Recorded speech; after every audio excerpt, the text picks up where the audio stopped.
Hello and welcome back to Dutiful Future. This is the second from the home podcasts, and today I have my friend Roberto White. Hello, Rob. Hello, Hugh. Lovely to be on the podcast. Thank you for having me. It's my pleasure, Rob. So, who are you? What do you do? And what are you here to talk about today, Rob? My name is Roberto White, second year PACE student. Well, now third year, I guess. I guess technically, yeah. I'm here to talk about the role that China has played in the coronavirus, and then expand a little more on what that'll mean for global politics and Sino-West relations. Sure. So, as you heard, today's title of the podcast is Coronavirus Cover-Up and the Future of Chinese-Western Relations. So, first of all, Rob, what would you, how you set the scene for us and sort of our starting point of the beginnings of the coronavirus starting out in China and the sort of government's reaction and how this sort of built up? Yeah, so from what I've read and my understanding of it is that I think it all goes back to the sort of wet markets that are very commonplace, not just in China, but in most of Asia. And as opposed to the dry markets and maybe Western countries are used to, this is where meats and sort of live animals are held, sold, and traded. And yeah, it obviously came from, it's very commonplace in China to eat bats. And there was some mix-up and someone ate the bat and all that. But what's interesting, and this didn't come out till later, is that there were some reports sort of in early December by the local Chinese authorities saying, oh, well, we have this virus or something's going on. A lot of people are infected. And there was this one scientist, which I can't remember his name, but he actually tried to publicize it. And then the Chinese government sort of covered it up, and I'm pretty sure he disappeared. So that's sort of when exactly, quote unquote, disappeared. Probably in midland, in the middle of China somewhere. But no, and then the Chinese government really, I think, when they realized that it was out of their control, that they can't make too many people disappear, is when they sort of allowed the media to catch hold of it. But I remember because in New Year's Eve, I was in London and it was completely full of people. But this scientist made the sort of warning in mid-December. So I think if the Chinese government would have owned up to it in the beginning, maybe things wouldn't be as bad. So there was a very interesting Financial Times article that came out pretty much I think last night actually, and it was called "From Cover Up to Global Donor" about the Chinese government's responses to coronavirus, and they sort of pointed this out as you did with the doctor when he died under suspicious circumstances, and it caused an online revolt and a lot of people to be very, very angry because the Chinese government were attempting to cover up this disease growing up in an attempt to not basically panic the public. And then from this, there's been a hard pivot away from trying to hide the fact that it's happening towards being a figurehead for basically global aid, helping countries out like Italy, helping quite a lot in Serbia as well. For example, the Serbian president, Alexander Vucic, I believe it's pronounced, called on his, quote, brother and friend, Xi Jinping, to help out there. So what would you identify as the cause of this hard switch from trying to cover up a bit to, okay, not only are we going to acknowledge that it's a real problem, we are also going to be a major supporter of other countries around the world? Well, I mean, it's all about opportunity, and Beijing has ever since in 1949 done whatever it's in its best interests. So they have recently suffered heavy economic setbacks from the trade war with Trump that started in 2018. And, I imagine that at the beginning, the leadership would have thought, the Chinese Politburo would have thought that any sort of virus that originated in China would make people lose confidence in Chinese products and have all sorts of economic ramifications. So I think at the beginning, it was about containing it and hoping it went away. Now, the transition into a more sort of humanitarian approach, I think, just came from the fact that they knew that they couldn't contain it, and they actually flipped it on its head, and they turned a weakness into a strength. They said, well, instead of the fact that Wuhan in China is the epicenter of it, that shouldn't mean that we are the most sort of vulnerable and we are the most ill-prepared. We should flip that and make it that since it originated in China, we are the best knowledgeable on the virus. So they've actually done a very interesting PR switch, but I think it's mainly because it's what benefits them here.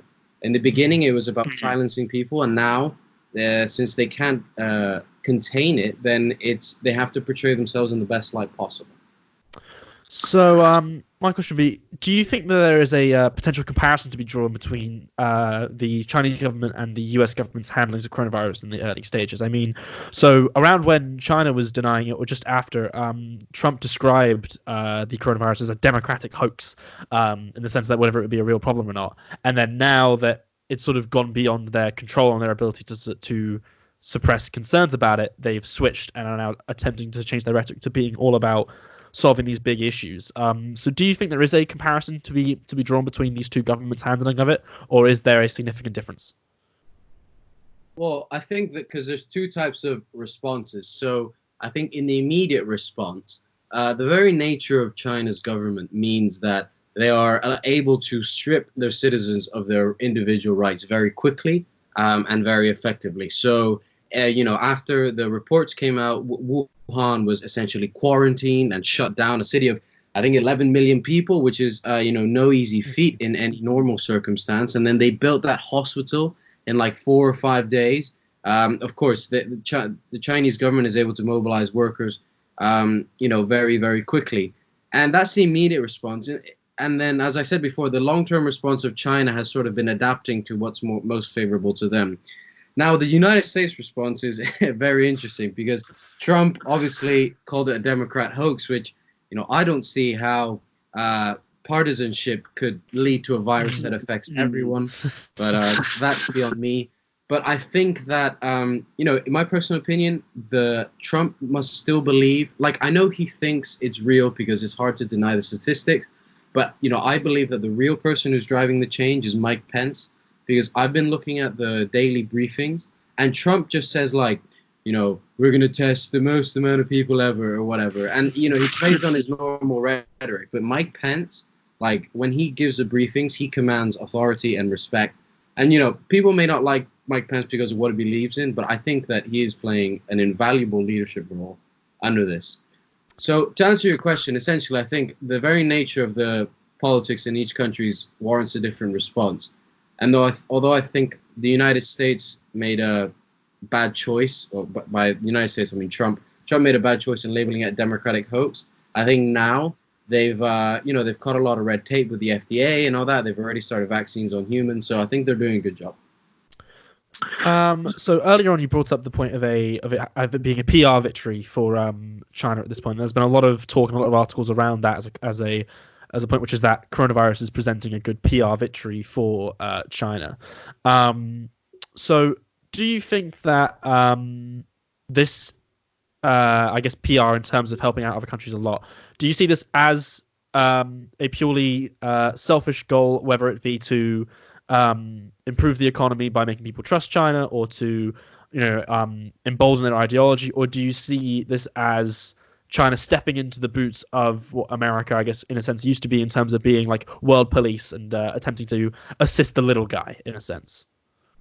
Oh, it's completely cynical in nature. The Chinese leadership only has one goal, and that is to increase its increase its domestic sort of control of the people. And to do that, they need a strong economy based on external economic relations. And I think the reason why they're so keen to, as you said, help out Serbia, Italy, is because the second things go back to normal, the second that people keep on buying and going out to restaurants and all that, and the market for Chinese goods is open again. So, even though some people may think that, oh, China is feeling maybe regretful at the fact that they were at the epicenter of this, so they're trying to deploy their scientists and their knowledge, I think the reality is that they just want the money to start flowing in again. I mean, I published an article recently about how China's pollution levels have been plummeting. And whilst that may be good for like the Chinese environment and all that, less factory production means less money, less products being made and shipped out. So yeah, it's all about the money. And as soon as things get back to normal, then that's when it'll start flowing in. So do you see this as a significant difference from, I guess, if you were going to take like a like-for-like swap in terms of America sort of played that role relatively recently, where they saw themselves as world policers helping people out, and then now China's sort of taking that role in terms of coronavirus. Do you see this as a change from, if you're going to take, I guess, the super American standpoint of, we're the heroes, we're helping out these countries, say with regime change wars and these sort of things, to China's coronavirus helping? Do you see this as a change from good to bad, or just bad to a different type of bad? You mean on China's part? On either side. So do you see that, say America's helping out the rest of the world in other situations, do you see their actions as also driven by selfish goals in terms of enriching themselves or emboldening their economy or these sort of issues? Or do you see this as a purely Chinese government-oriented thing in terms of helping the world out? That's a good question. Yeah, I think that, so, for example, the US is sort of famous for going to, invading countries in the name of something, but really it's, to promote democracy and all that. And it never really works. But I think with China, it's hard to say, because most of the time when the United States invades a country or justifies war of some sort, the effects are normally bilateral, right? And so it's the U.S. in Iraq, the U.S. in Syria, or whatever. But I think the problem with the coronavirus, and the only reason why China has been so benevolent, is that it's affected like 150 countries, 153 countries. So it's not so much like good to bad or bad to good. It's a change in circumstance. And also we must remember that China's stepping in to save the day is completely different to the United States stepping in to save the day. I mean, you've got the United States is a democracy where the rule of law is respected, and they have various freedoms protected under the Constitution, which means that for the most part, I'm not saying the United States is perfect, but we can trust its intentions and actions a whole lot more than the Chinese government, who have no constitution to protect its citizens. Sorry, they have a constitution, but it's just propaganda. And they're a communist authoritarian state. So it's about circumstances and the widespread impact of the coronavirus. But could you not say that in terms of pure practicality, in terms of what each country has done in different situations? In terms of literally what they're doing, let's say, for example, the regime change wars, America goes into a country, they topple its government, and then they either stay for ages or they leave, leaving it in as you admitted, not a very good state, and oftentimes would probably make things worse. Whereas China, in this sense, purely practically, is just sending doctors and is really helping out these sort of countries. So do you see any sympathy in the argument saying, well, even every country always acts in their own interest, it's always selfish action, but China in this case are actually leaving with positive consequences for that nation, whilst in America's case, when they played this role, it's been negative for the nation that they've been, I guess, attempting to help as well? Yeah, I mean, if you look at it in purely what each country is doing in terms of people going and what supplies are providing, what expertise are providing, in that sense, yes. But then again, I would say that if the United States was the cause of it, then they would be playing the same role.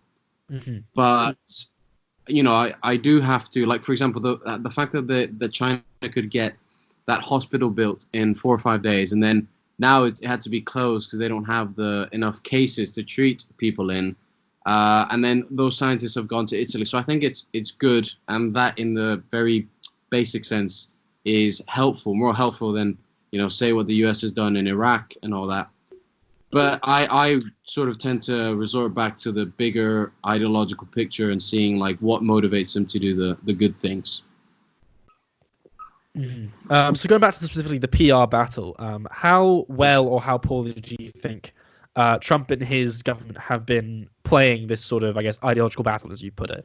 So for example, Trump's deriding, a common phrase of calling coronavirus, the Chinese virus. Do you think that this sort of rhetoric is helping or hindering the sort of effort to show America as still the savior state, in terms of, because they could say, oh, this is the Chinese virus, they're the ones doing this, where countries like in Italy and Serbia, where they're really helping out, they would say, oh, America's being ridiculous, this is the country that's helping us. So do you think that America's response, or America's PR in a sense, is helping or hindering China's attempted narrative of them as the global donor in a sense? Yeah. I suppose like the case with Italy, right? If they're receiving Chinese doctors, then it's very hard for them to then go along with what Trump is saying and saying that they're the epicenter of all evil in the world. Relating to what you said about the Chinese virus, so I'm I'm not too what do you call it, bothered by the phrase because I think historically they have used the, ideally you would just say it's coronavirus. But if you want to use the word Chinese virus, I don't think it's all that bad because it did originate in China. And historically, we have used a lot of viruses or diseases like the Zika, Spanish flu, and all that to identify the diseases by their point of origin or where they sort of like the Spanish flu didn't originate in Spain, but it was reported on in Spain. So we use the location to help identify it. But in terms of the PR war, how effective the U.S. has been, I have to say not as effective as China, because I think Trump at the helm is problematic. I think that his ability and his tendency to just spin everything into like a reality show is very hampering. And we've seen the stock market. That to me is like a big indicator of confidence in not only in the president but the cabinet. And the Fed said that they were willing to buy up to 1.5 trillion, or no, release 1.5 trillion dollars into the economy. Yet the stock market is at its lowest point in about 4 or 5 years. So, in all honesty, I think China's winning the PR battle, as much as it pains me to say it. So, do you think that China is also benefiting from I guess, perceived failings of the US so far in terms of handling the coronavirus? I mean, most people in countries with socialized healthcare, which is most of the developed world, I guess, has been looking at the US right now and thinking, God, I cannot imagine what it would be like being in a country where there's a global pandemic and you have to pay for your healthcare. Um, do you see that? Do you see these sort of these failings or this sort of difference in ideology being fleshed out further as a success for China? And do you see it as a success that they can look at America and say, this is what this ideology has led to, a country where people literally can't afford treatment for this global disease? No, not at all. But I'll expand on a second. I think I didn't mean to say that the U.S. isn't responding appropriately. I think that the way they're portraying their response is poorly done. But I think they recently said that everyone in the U.S. will be tested for free. So they are doing the adequate responses. But then again, people will always push for like a lockdown or whatever. But you have to remember that the United States is a very individualistic place. And the separation between of power between the federal government and the state government means that really Washington is quite limited.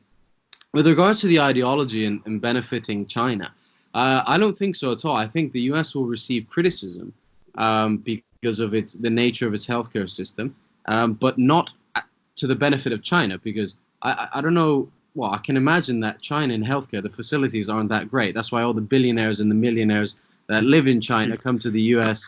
or other countries to get treated. And also part of the communist ideology means that everyone is equal. They have access to the same sort of means of production and all that, which really doesn't allow for any discrepancy between better hospitals, worse hospitals, and all that. So I think the U.S. has and will continue to receive a lot of criticism because it's ridiculous that I think a test without insurance is $500, something like that. And unfortunately, there are a lot of people who don't have insurance because it is expensive. And we'll see. We'll see. Maybe depending on who gets elected in 2020, this may be a trigger to like nationalize healthcare. But again, the United States is very individualistic, and Americans would hate the thought of paying more tax to pay for someone else. But could you not say that? Let's say like there's countries which have been looking for, I guess, a path to go down, a sort of ideological path. Do you not think that they would look at this specific situation right now, and they would look at America and they would say, well, sure, maybe testing might be free, and even then there's been some complications around that, but treatment it has to be paid for. In a country where the average person can't afford a $500 emergency, that represents a real problem. Where they would then look at China, China can say, well, look, this pathway is a terrible one. It leads you down this. The private healthcare, like as a component of the overall ideology, is one that leads you down chaos. Whereas we look at us, we've gotten our cases going down, and all of these sort of outcomes. Do you not see that as again a PR victory or an ideological victory for other countries who are still finding their own path in the world? No, I think again, you can't base the success or the demerits of an ideology on one aspect of it. I think capitalism has and always will continue to be the main force for human advancement. But unfortunately, when it comes to healthcare, I mean, I view some benefits of the American healthcare system, but only if you have money.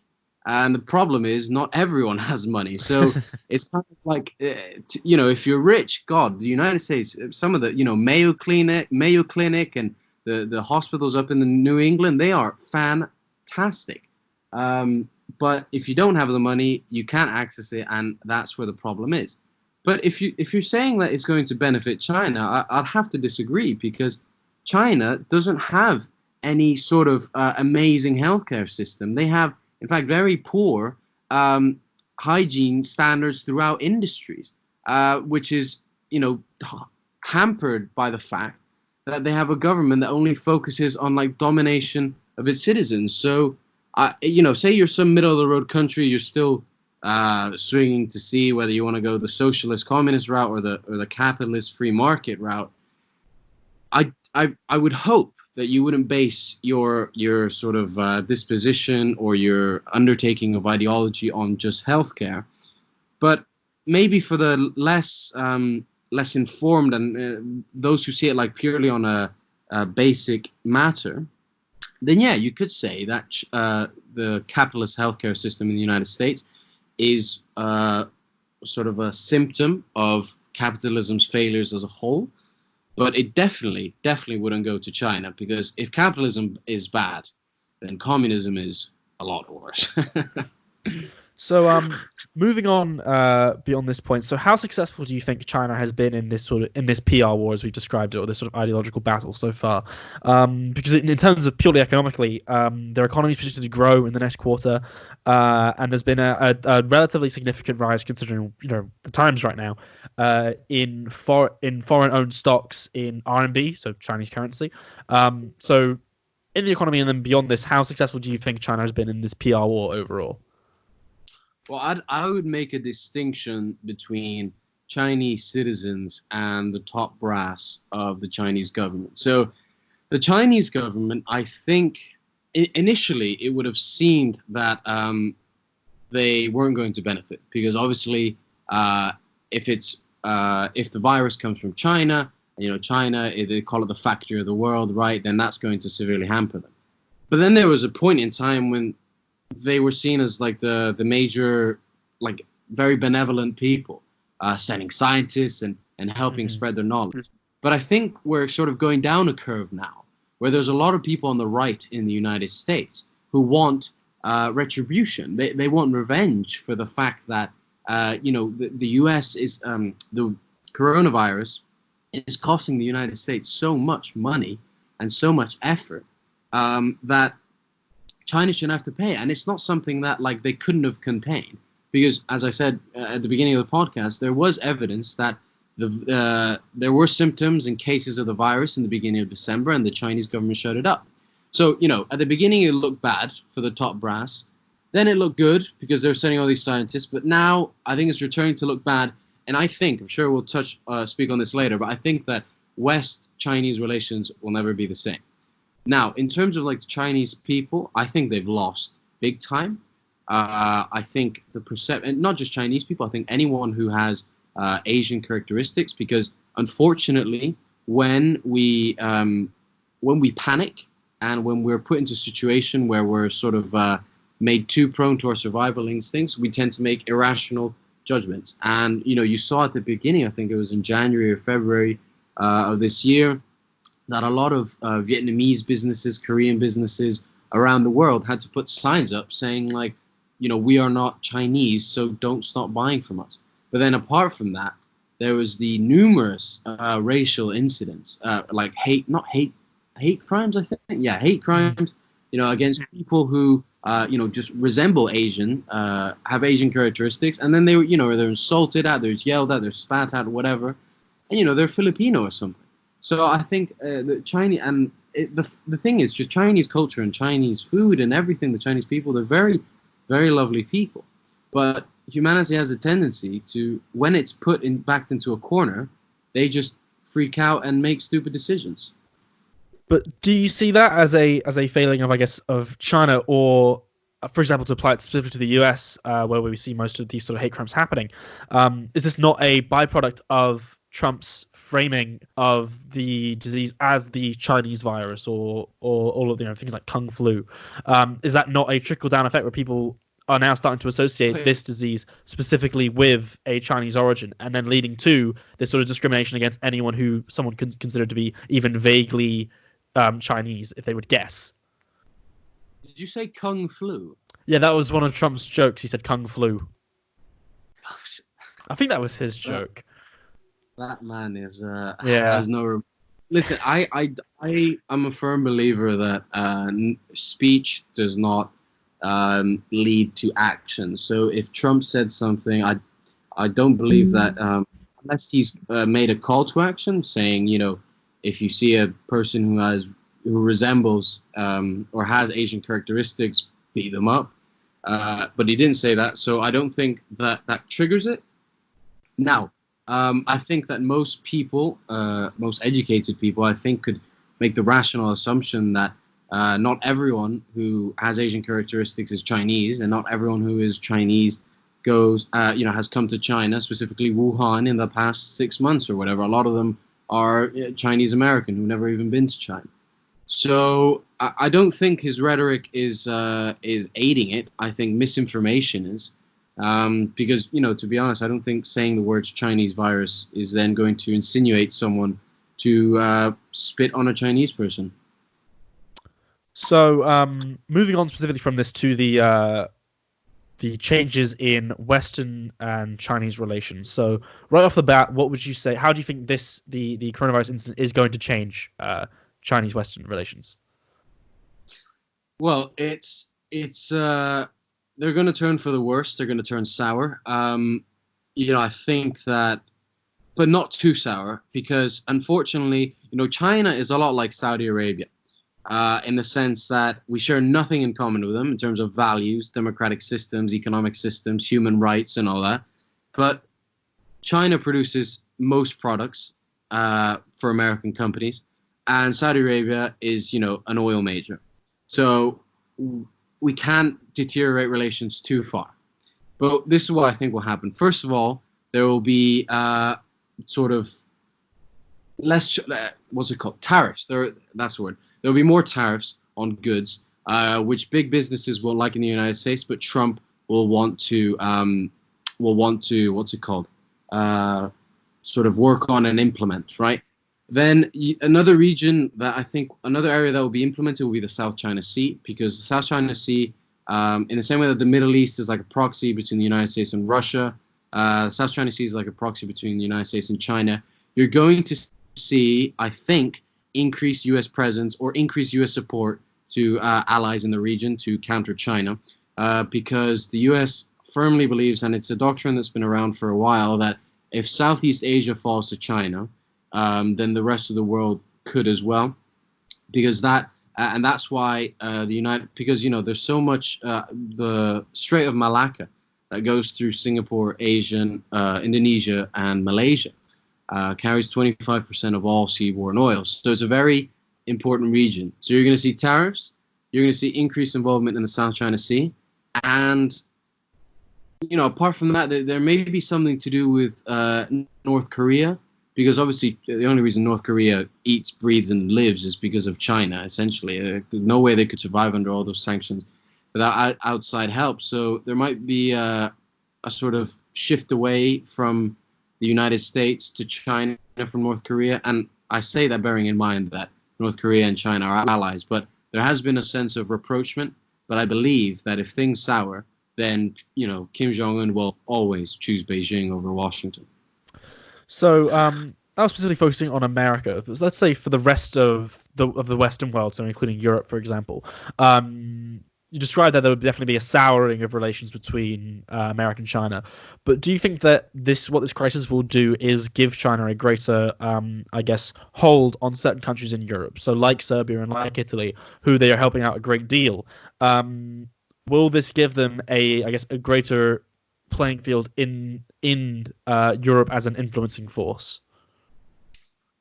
I mean, it could be, but not enough to make a difference. And the first thing that comes to mind when you said that is NATO, right? NATO is one of the strongest defense alliances in the world, and I think very few countries in that alliance would choose Chinese short-term benefits over the 70-year alliance that has sustained Europe together.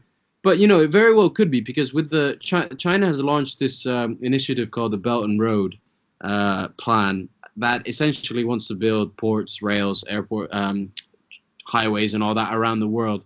And they've already made some progress with some European countries, like they've signed memorandums of understandings. Perhaps this virus and all the help that China has given to said countries like Serbia and Italy may, soften them up per se.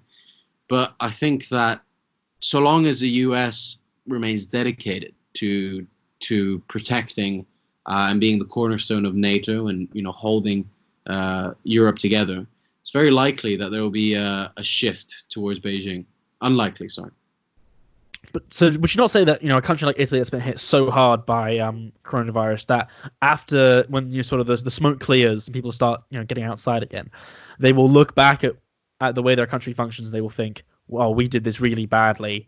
We didn't get any support from our supposed allies or our supposed people who were supposed to be helping us. Our help came from China.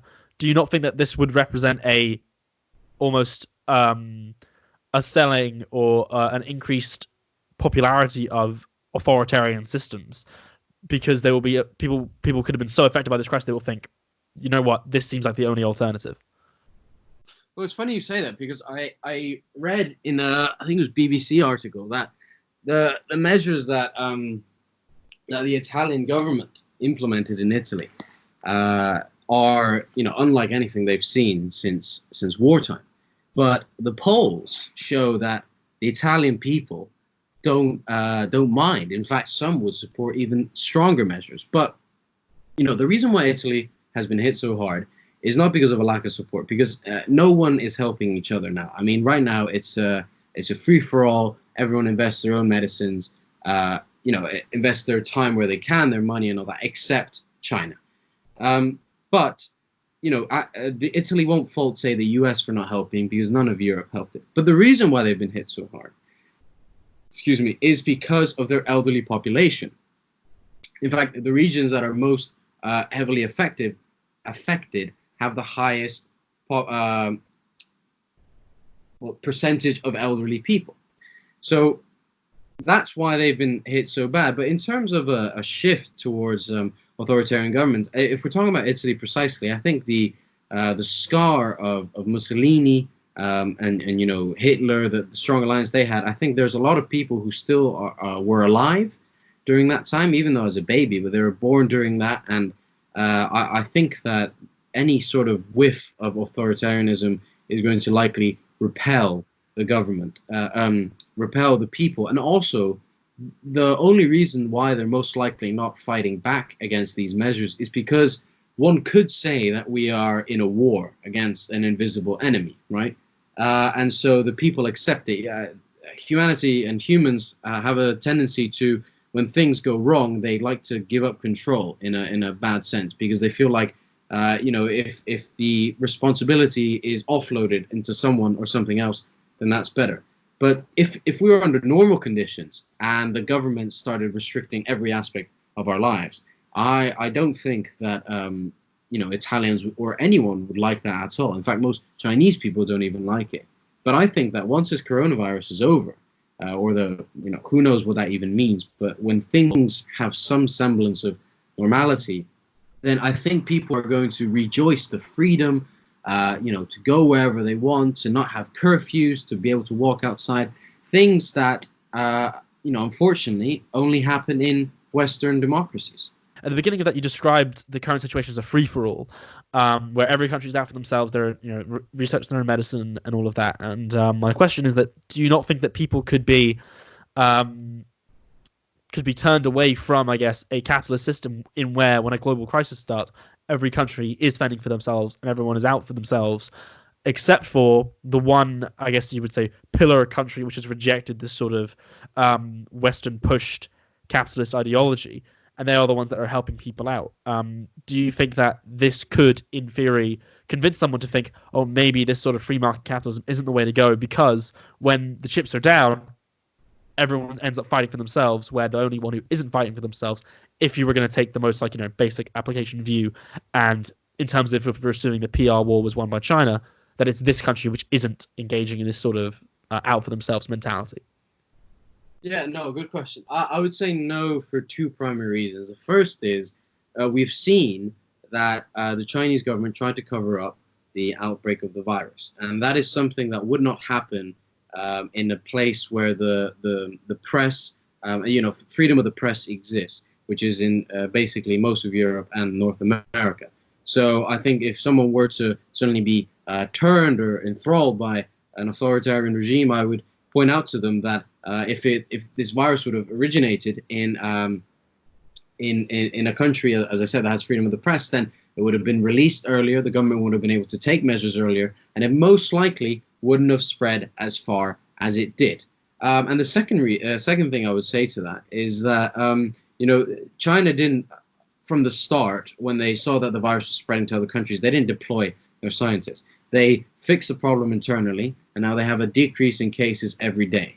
And so they quote, they technically fended for themselves first. It's just they had the advantage of the fact that it originated there first. So it's not that China partook in this same free for all.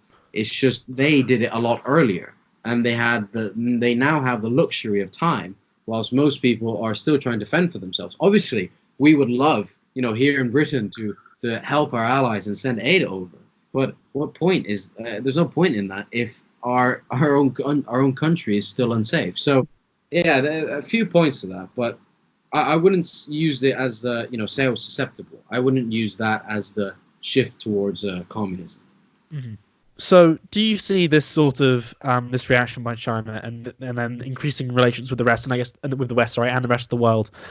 Do you see this as China sort of stepping into the US's shoes in terms of being seen, as I described earlier, sort of the world police and attempting to be the sort of like champion of the planet?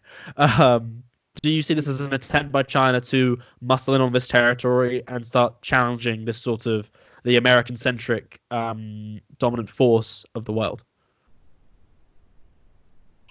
It's tricky. It could be the start of a long-term plan, and I wouldn't put it past Xi Jinping to do that. But the fact remains that despite essentially what I believe is that China, the only good thing that China has in terms of the government, the top brass, the Politburo, is money. They have unlimited amounts of money, but money only goes so far because the difference between China and the United States is that when the United States offers you $1 billion, there is the sort of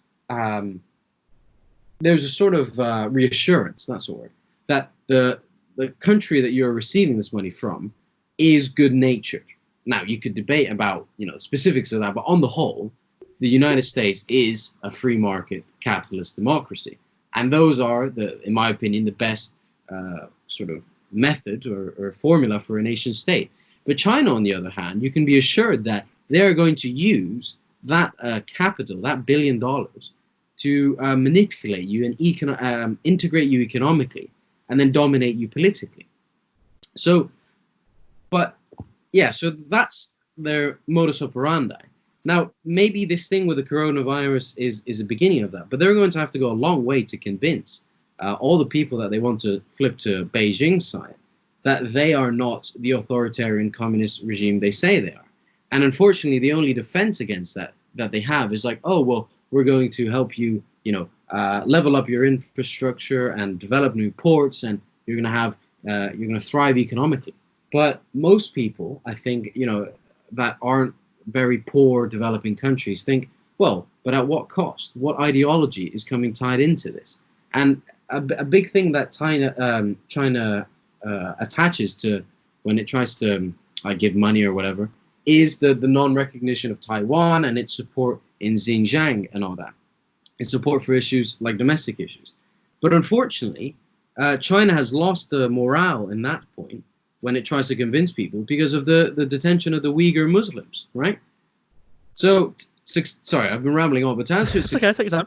it's going to have to change its perception if it wants people to tally along. Now, that's not to say that the U.S. is perfect. I mean, you only have to look at Iraq, number one, Iraq, number two, Syria, all those times that it has messed up, Afghanistan that has messed up, but at least it's the perception that the United States has is not as negative as the one that China has. But could you not say that? Say you're a citizen of one of these countries that you described, you're a citizen of Iraq, Afghanistan, even a country which had, a US-backed coup in it, like Bolivia, for example. Would you not say that you wouldn't really see a significant difference in terms of their intentions? Because you've seen America come in, they've had massive failings. They haven't really improved the country at all. If anything, they've made it worse off and killed a lot of civilians. Whereas what China's offering isn't specifically in terms of what you're getting, isn't like an aggressive takeover. They're saying we're going to give you some money, improve your infrastructure, and then basically get, as you'd say, soft power. Because a lot of citizens in these countries would rejoice at the possibility of having a major world power attempt to use its soft power to influence them, rather than the America's, military force. No, absolutely. I mean, I think that if I tried to put forward this argument in, the middle of Iraq or in Kabul or Baghdad, I'd just get slapped in the face. But and that's completely understandable because, unfortunately, Hugh, the ability or the ability to sort of look back and judge the ideologies, the nature of the aid package you're given is a luxury for those that have other alternative sources. And unfortunately, most of the developing world are developing because they are in need of a cash injection.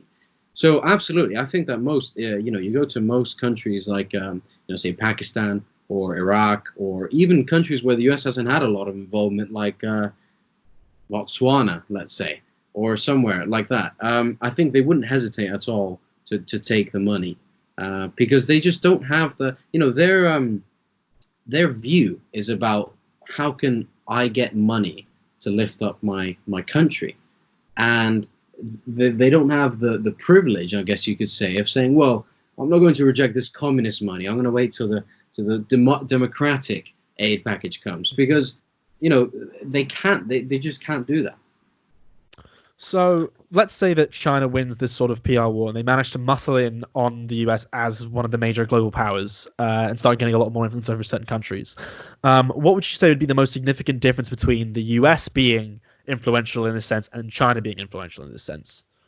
I can sum it up in one word, and that's freedom. Freedom of the press, freedom of speech, freedom of thought, freedom of assembly. Because the thing with China, and the reason why I'm what you could call a neocon in a sense, but I guess I am a firm believer in that if we have Western democracies like the United States with a presence in every region of the world, we assure the neighboring countries that we will try to protect them against the evils of authoritarianism and all of that. And say what you will about previous United States involvement in countries, I think for the most part, bar countries like Afghanistan, who their tribal nature and the way the country has evolved over the past 1,000 years means that a democracy just won't work, because it's just not, it just won't, which is why it's failed. But I think for the most part, in most regions of the world where the United States has a presence, the people are freer, the people are safer, and the people have more of an ability to lead the lives they want to. Now, contrast this with China. If China was in charge, if they were the global sort of policeman, if you'd like, it would be completely different because the Chinese government detests the United States Constitution. It detests freedom because of the very fact that it means that they can't have control. Communism. A lot of people think that, oh yeah, it's great to have like communism. Everyone has what they want. Everyone gets what they deserve. Yeah, but the thing is, it's the government determining who gets what, and it's all about oppression and control. There's no freedom, and a lot of people like in this country, I mean, the fact that I'm able to say these things without being imprisoned and my grandparents being thrown up or made disappeared, quote unquote, is because the UK and the United States just have a different set of values. And should China become the global superpower, we're going to see their values imposed on us, and that is very, very dangerous. Which is why I've gained an interest in China, because it's such a contrast in that we rely on it economically, but politically we have absolutely nothing in common. And whilst they portray themselves to be our friend, the friend of the West, the fact is they just want to absorb us into their sphere of influence, so that China has an ever-increasing population who is fed, clothed, and sustained on the economic back of the rest of the world. Do you not think that, though, in the beginning of your description, when you talked about sort of America increasing in the neocon vision of increasing its presence in various different countries and I guess offering protection, do you see there a contradiction in that of the core tenet and the most important idea being freedom, in that in this sense that it almost sounds like freedom by force? It's don't worry, we're going to make sure you're all free, and we're going to do it by force. We're going to increase our military presences in your countries even if you don't want them to, and it sort of ignores sovereign borders in promotion of an ideology of freedom, which in this sense seems to be almost contradictory. Would you not see that as a problem in terms of the vision or the neocon vision in contrast with China's? Yeah, I mean, you could take that interpretation, yes. But I guess when I say about an American presence or a British presence around the world, I don't mean troops or anything on the ground. I mean like giving logistic support to the relevant agencies, supporting government parties that oppose oppose any sort of authoritarianism and all that. And I think it's about a lot of soft power. I think hard power should be avoided at all costs. But I don't see it as a contradiction, because it's not necessarily enforced freedom, if you want to use it that way. It's more about facilitating the conditions that can best allow people to be free. And if you have a government that restricts, I mean, I just think of the Uyghur Muslims in China. China says that it's undertaking, they call it re-education camps, and they're undertaking a de-radicalization program, which I think is just so ridiculous. I mean, no one can be expected to believe that. But do you want to know what the kick of it? That Saudi Arabia, MBS, when asked about it, he praised China in its de-radicalization efforts, which just shows to you how far money can buy loyalty. Because I mean, Saudi Arabia is where the two holy sites of Islam are, right? I mean, and for them to say that the unjust internment of 1 million plus Muslims who've done nothing wrong except worship Allah is ridiculous. But anyways, I think that if China were to be at the helm, that sort of thing would happen. But no, I don't think there's any contradiction. It's all about facilitating and yeah. So if you're going to sum up how you think the coronavirus crisis will change global relations, and how China's influence will be shifting in the years to come, how would you do that? Yeah. So first thing I think is the most important is that there will be tariffs, and there will be increased economic tension between the United States and China. The second thing is you can expect proxies to be further escalated, in the sense of most specifically the South China Sea, because the United States will see the economic toll that it's had, and want to have some sort of retribution, but it can't risk an all-out conflict with China. And unfortunately, I think you're going to see a lot more. China has a lot of like Confucius Institutes in the United States and all that. I think you're going to see a lot more hampering down on Chinese or Beijing-based institutes. And then on a more global scale, I think that from this coronavirus, Western countries and really countries around the world are going to either view this. I mean, I saw your podcast with August the other day about the downfall of Ooh, nice plug there. global, Thank you. yeah, the global capitalism. And I guess it is true in a sense. People are either going to see this as the defining mark, the same way the global recession was 12 years ago. But no, we'll see. But for the most part, there's definitely a souring of Chinese-West relations. And I think it's right. I think it's a long time coming that the U.S. finally stood up to China, because the breadth of things they have done against the United States and the West in general, and the fact that they just hate the United States Constitution shows them. I don't think China should be our ally at all. I think that we can overpower them militarily. We can outsource their jobs economically, and then politically, they just have nothing to do with us. Very interesting. Okay, strong words to end on there. Rob, thank you so much for coming on. No, Hugh, it's my pleasure. Thank you. This has been lovely. Everyone go follow Rob on Twitter. His @ is Roberto M. White. Give him a follow if you want to see more updates on his opinions around these issues. I'm sure there'll be plenty of them coming as the situation changes and all kicks off. Once again, thanks for coming on, Rob. This has been great. Thank you, Hugh. Take care. Thank you very much. Okay. Hope you enjoyed, everyone.